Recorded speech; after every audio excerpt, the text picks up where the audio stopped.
இயேசுவின் பாதம். லூக்கா 10வது அதிகாரம். ஆண்டவராகிய இயேசு கிறிஸ்து மார்த்தாள், மரியாள், லாசரு என்ற ஒரு குடும்பத்திற்குள்ளாய் வருகிறார். அந்த குடும்பத்தின் மேல் ஆண்டவராகிய இயேசு கிறிஸ்து அன்பாயிருக்கிறார். இந்த இடத்துல மரியாள் இயேசுவின் பாதத்து அருகே உட்கார்ந்து அவருடைய வசனத்தை கேட்டுக்கொண்டிருக்கிறார்.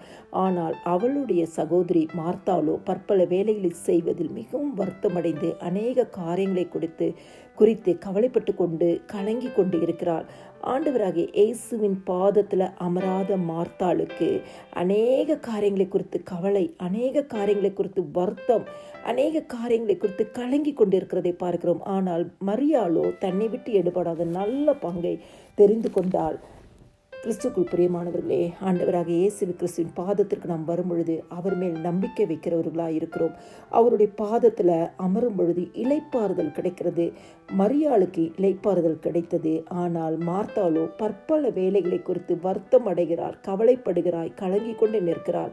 இன்னைக்கு நம்மளுடைய வாழ்க்கையில் ஆண்டவராகிய இயேசு கிறிஸ்துவின் பாதத்தில் உட்கார்ந்து நம்ம ஜெபிக்கும் பொழுது நமக்கு ஆண்டவராகிய இயேசு கிறிஸ்து இளைப்பாறுதலை நமக்கு தருகிறார். அவருடைய வார்த்தையை கேட்க முடியும், அவருடைய வார்த்தைக்குள் நாம் நிலைநிற்க முடியும்.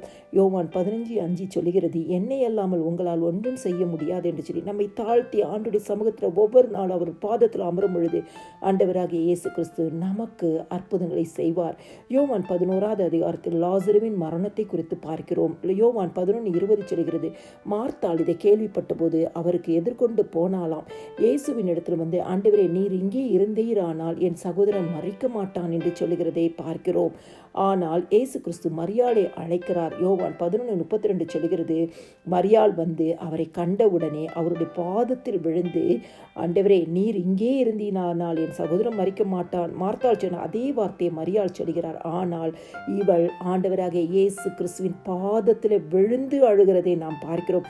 அது நிமித்தமாக இயேசு அவள் அழுகிறதையும் யூதர்கள் அழுகிறதையும் கண்டபோது ஆவிலே கலங்கி துயரமடைந்து கண்ணீர் விட்டாராம். 4 நாள் ஆயிற்று லாசரு மரித்து. ஆனாலும் ஆண்டவர் அந்த இடத்துல ஒரு அற்புதம் செய்கிறார். லாசருவே வெளியே வான்னு சொல்லும்போது மரித்தவன் வந்தான். இயேசுவின் பாதத்தில் அமர்ந்து இருந்து ஜெபிக்கும் பொழுது அற்புதம் நடக்கும். முடிந்தது என்று சொல்லி நினைக்கிற காரியத்தில் இயேசு புதிய காரியங்களை செய்வார். ஒவ்வொரு நாளும் ஆண்டவராக இயேசு கிறிஸ்துவின் வசனத்தை படியுங்கள், செபியுங்கள், வாக்குத்தத்தத்தை அறிக்கையிடுங்கள். ஆண்டவருடைய பாதத்தில் தாழ்த்தும் பொழுது ஆண்டவர் உங்கள் வாக்கின்படியே, உங்களுக்கு கொடுத்த வாக்குத்தத்தத்தின் படியே கர்த்தர் சொன்னதை நிறைவேற்றுவார்.